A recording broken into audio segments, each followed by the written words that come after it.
Salut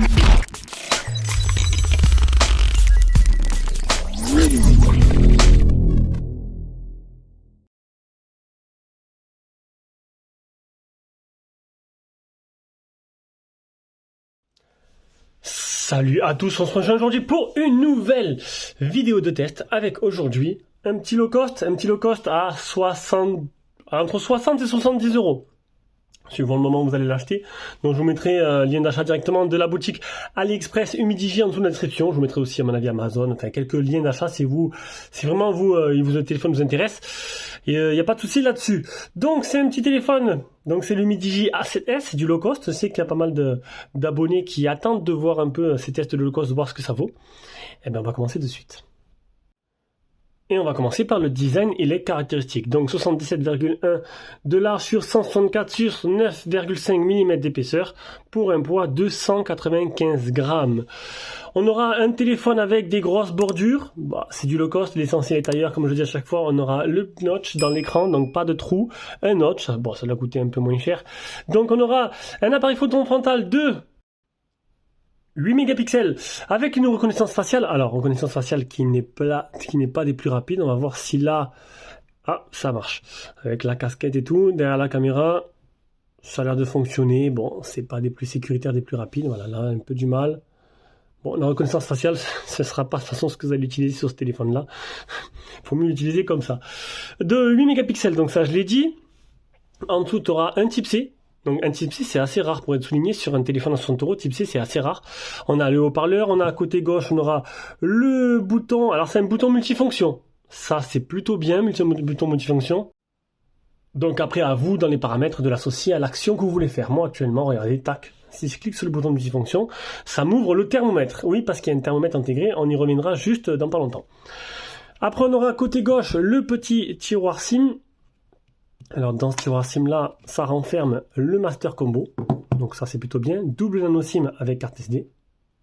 On va remettre ma puce SDR dedans. Voilà. Au-dessus on a un Monsieur Jack qui est là, donc type C et Jack. Donc ça c'est plutôt pas mal, c'est assez rare pour être souligné. Côté droit, bouton power, bouton volume plus moins. Et à l'arrière, on aura une coque nervurée. Plutôt simple, et le bloc photo qui ne ressort pas trop, avec 3 objectifs photo, donc un 13 mégapixels ouverture 1.8, un grand angle de 8 mégapixels et un troisième portrait de 2 mégapixels, et en dessous on peut voir quoi? On peut voir un thermomètre que j'avais fait la démonstration dans le déballage, qui avait l'air de marcher correctement, même si bon, je suis pas après sûr des résultats faits avec le thermomètre, mais bon, on va les réessayer de suite. Donc bon, je vais pas l'essayer de suite. Hop, tu peux choisir people, objet ou record. Donc là, tu mets le record, c'est juste pour faire l'historique. People, objet, hop, il doit mesurer 19 degrés. Je vais laisser sur moi de suite. Attention, alors, le bouton il est là. Je le mets sur ma tempe. J'attends que la vibration elle arrive. Tac, 35,3. Donc, est-ce que ça fonctionne correctement? Est-ce que c'est précis? Peut-être, peut-être pas. Voilà. Bon, après, c'est un petit gadget en plus. Le A9 a pareil. On continue par le processeur. C'est du MediaTek, c'est du 6737, donc une petite puce. Mais après, c'est un petit prix. Mais bon, peut-être qu'il faudrait passer à autre chose là. On verra ça tout à l'heure. Est-ce que ça donne un niveau logiciel? Avec un Mali T720 pour la partie graphique, c'est une version configuration 2 Go de RAM, 32 Go de mémoire interne, une batterie de 4150 mAh. Alors, écoutez bien, charge rapide 10 watts, mais d'après Qmobile, dans la boîte, c'est un chargeur 5 watts. C'est ce qu'il y avait noté sur Qmobile. C'est un peu dommage d'avoir fait ça. Ils disent en plus, regardez, utilisez seulement les batteries, le chargeur qui sont donnés par le téléphone. Et en fait, ça met une plombe à charger, quoi. Honnêtement, faut pas vous cacher qu'il est super long à charger.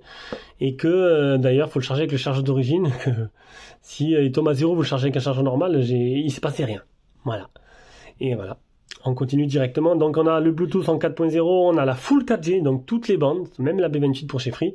Et ça c'est plutôt pas mal. Et puis la 5G bien sûr. Sur ce prix-là, on n'y en est pas encore. On passe brièvement l'écran, donc un écran de 6,53 pouces de type IPS, définition 1600 x 720, je crois que j'ai oublié de le dire au début. Donc c'est l'écran 720p, donc HD+.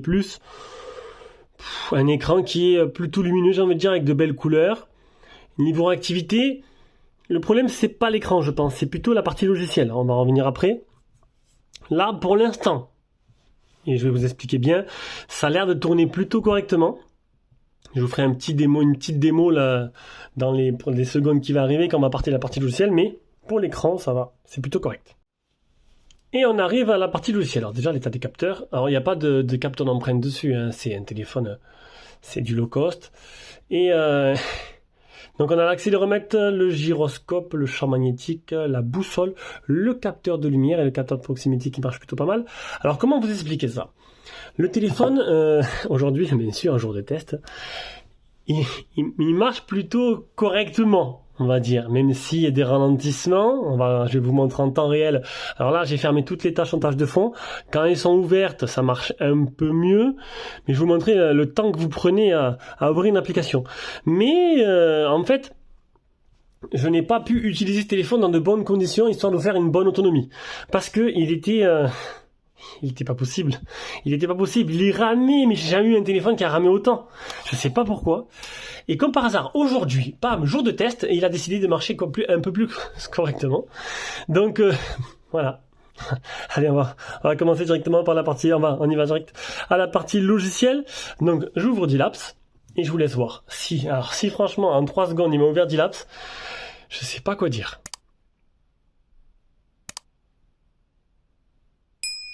Bon, ça va, c'est plus rapide que d'habitude, c'est quand même lent, voilà, il faut le dire, c'est quand même assez lent, ça rame, ça lag, c'est un petit Antutu, c'est un petit processeur.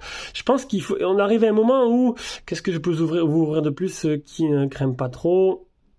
YouTube. Je pense qu'on arrive à un moment où il faut arrêter voilà, ce 6737.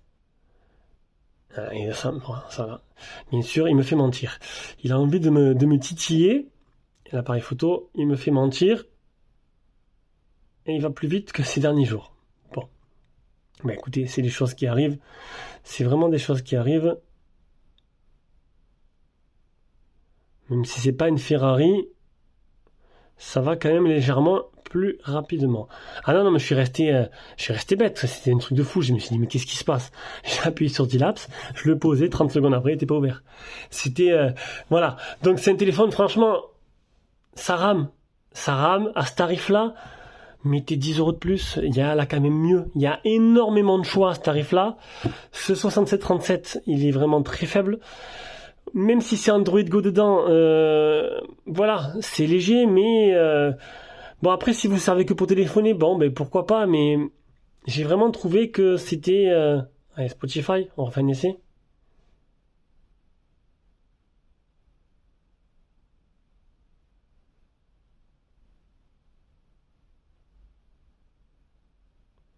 Faut pas être pressé, mais ça fonctionne pour l'instant. Bon voilà, mais aujourd'hui il a envie de me contredire. Il a envie de se montrer de sa plus belle des valeurs devant la caméra. Et je vous ai dit que j'avais vraiment j'ai perdu patience les jours de test. J'ai vraiment perdu patience. Donc une optimisation qui... il y a eu 3 mises à jour pourtant. Et je pense que c'est peut-être les mises à jour qui ont fait aggraver les choses. Mais bon, donc c'est Android Go. C'est censé être léger, mais là, honnêtement, le processeur, il est vraiment trop faible pour pouvoir tourner tout ça dans une condition qui est plutôt acceptable.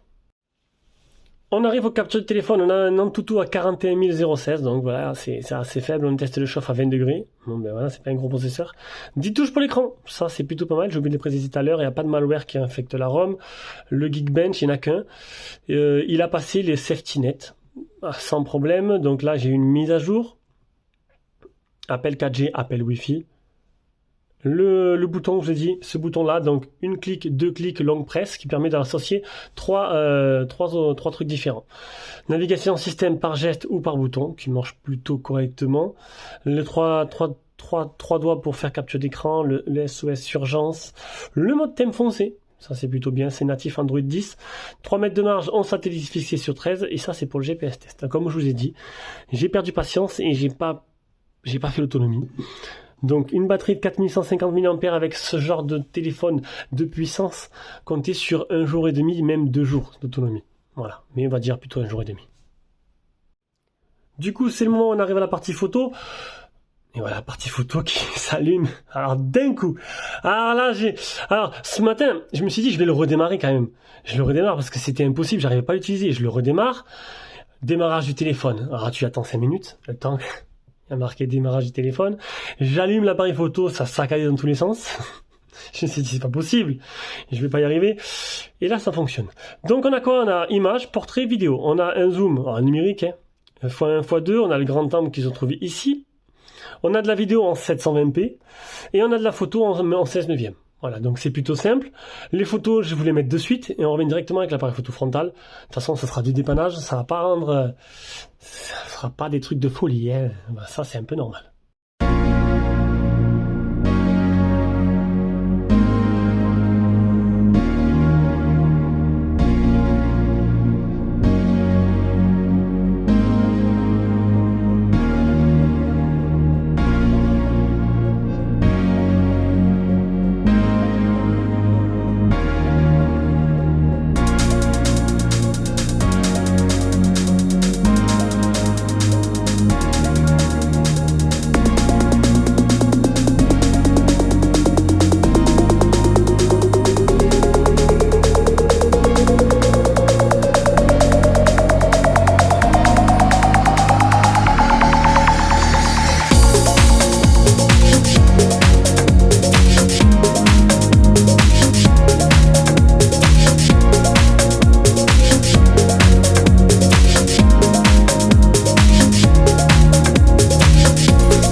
Voilà, du coup, on se rejoint avec cet appareil photo frontal. Alors là, ça saccade à mort.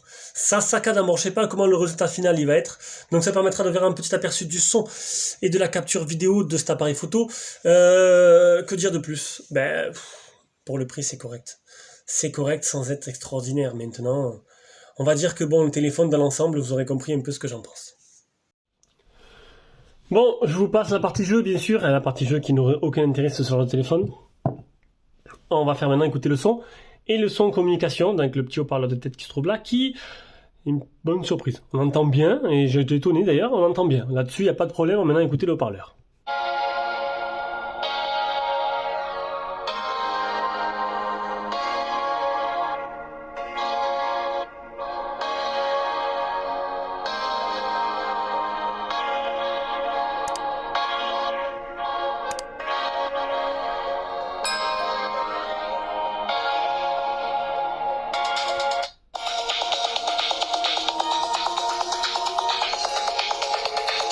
Et c'est plutôt pas mal ce haut-parleur. Donc on arrive à la conclusion de ce test. Et je suis assez mitigé en fait. Je pense que pour le prix quand même, on peut trouver mieux. On peut trouver mieux. J'ai eu mieux dans les mains pour ce tarif-là. C'est surtout les ralentissements qui m'ont vraiment fait que j'étais assez déçu. Je me suis dit non, c'est pas possible. Même en téléphone de secours, je veux un truc qui soit un peu plus véloce, qui avance un peu plus vite. Je pense que entre 62 et 70 euros, on arrive à trouver des téléphones qui sont peut-être même plus anciens, qui vont quand même fonctionner assez mieux, et qui serait temps d'arrêter de mettre des petits processeurs à 40 000 points sur AnTuTu sur les téléphones, car franchement, après, ça fait de grosses déceptions. Voilà. Donc sur ce, je vous fais de gros bisous, et puis on se rejoint pour une prochaine vidéo.